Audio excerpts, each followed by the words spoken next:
Poker.com World 10-Pin Masters.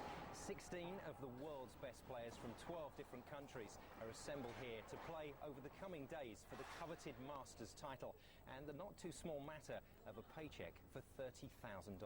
It's certainly one of the best fields that's ever been assembled for the Masters event, and the players are just going through their final preparations behind me before the matches get underway.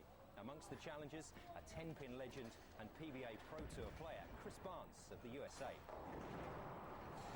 Joining Chris is wife Linda Barnes, the reigning Women's World Cup champion.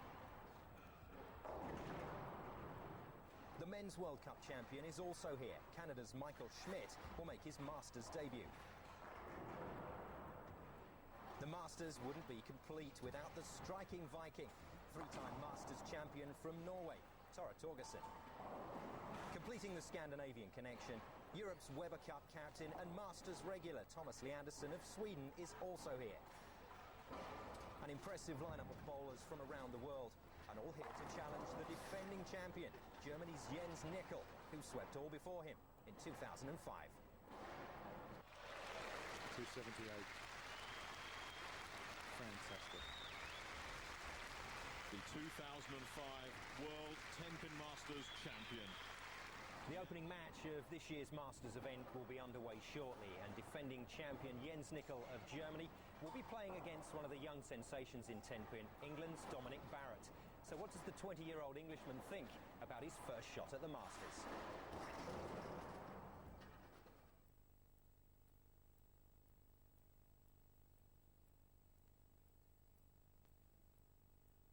Yeah, I've been a big fan of the Masters the last few years, since I think it was 98 the first year, 97, and that's when I was 12, and I've been watching it ever since. Didn't expect the invite really. I had a really good year last year and just been invited to come and play. It was really good, really looking forward to it.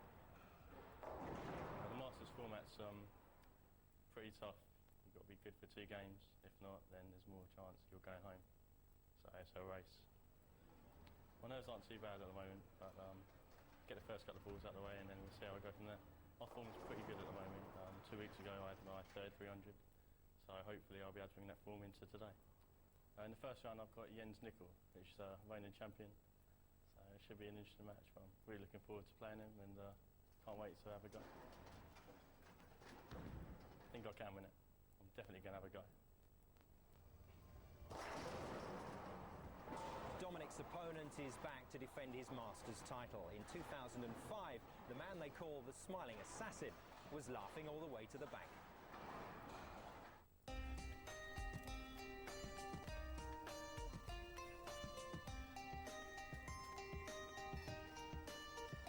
Everything's perfect. I won, you know. It was a great pleasure for me to stay here, and the audience was so brilliant, you know. It's fantastic. I became Bowler of the Year in Germany last year, for sure. I won the 2 biggest tournaments in Europe. That's a reason, by 88%. It was great for me. A strike here, basically, you can put the mathematics away and you can give him the trophy.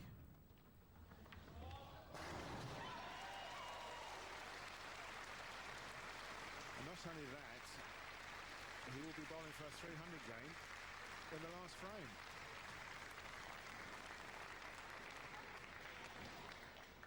He's a heartbreaker, this fella. He breaks his opponents systematically. He just keeps pouring it on and pouring it on.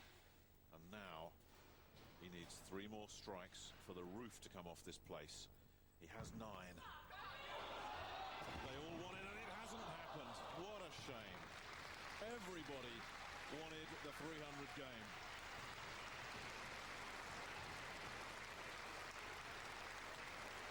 Just a little bit high in the pocket.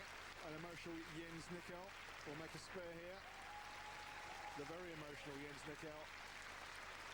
And what about this crowd, Cass? It's a local man that's losing here, and they've still come out to applaud this wonderful performance from Jens Nickel. What a very special moment.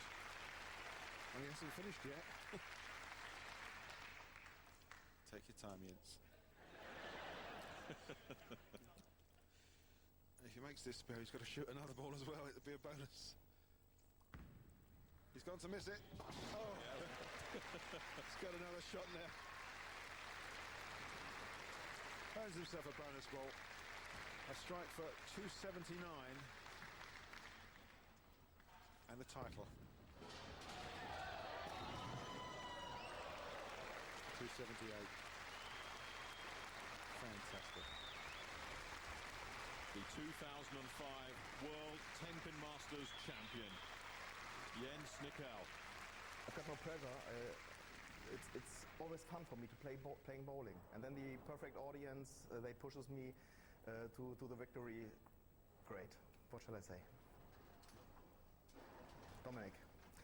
I met him several times this year in Greece, I think. I saw him, but I don't know much about him.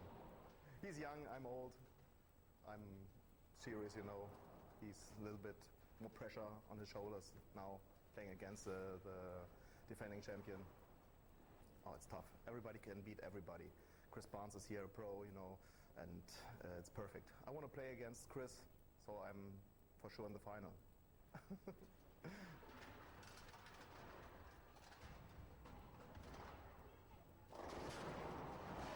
So, two very focused bowlers ready to do battle. Let's get to the action. Your commentators for this first match are Cass Edwards and Nick Halling. So the first match of the 2006 World 10-pin Masters here at the Metrodome in Barnsley is about to get underway for real. Dominic Barrett, the young man from Essex. Let's see how nervous he is. Well, as Cass has already explained, it's such a sprint. It's the best of two legs. You can't afford a slow start. You've got to come out firing. And he's very unlucky. In fact, you couldn't be more unlucky. The big 7-10 split. Well, actually, it was almost the 5-7-10, and I'm sure some of Dominic's friends are going to chinwag him about this shot. A little bit light in the pocket. Managed to kick the 5-pin out, but there is the 7-10, the biggest split. Very likely to be an open frame. That's not what you need to settle your nerves, is it, on the big stage? Open frame. Open frames are never good. If you're going to have one, get over it in the first frame if you can. That's the only good news for Dominic, but that split is going to sit at the back of his mind now until he comes up and bowls again. And the worst thing that can happen from Dominic's perspective is that Jens will step up and say, there's all 10, deal with that. Yeah, pretty unfortunate. Both these players know that these pins are brand new. Weighing 3 pounds, 10 ounces. You have to hit them hard. Sometimes you can get away with a lucky one light in the pocket, but normally you've got to be right in there. And Jens has had a very, very weak pocket hit that could have produced anything. He, in contrast to Dominic, is a little bit on the fortunate side. This wasn't a very convincing shot, was it?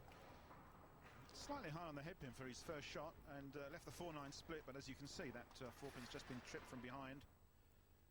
Which leaves himself a single pin spare, which Jens will take from the left-hand side of the lane and play a pretty reasonable straight shot. Pins that do get missed every once in a while, especially in pressure situations. No pressure on Jens there, and safely spares. So the early honours go to the old man. 41 and old Cass. Who's he kidding? What does that make you and me then, Nick? Exactly. Geriatric ward up here. You speak for yourself. So the defending champion gets off with a 9 spare to start with. He'll be satisfied because it's given him an early lead. Oh, that's nice. Well, that's a way to erase the bad memory of that earlier split, and you need a short memory if you're going to be successful in this sport. You've got to put the bad stuff behind you and come straight back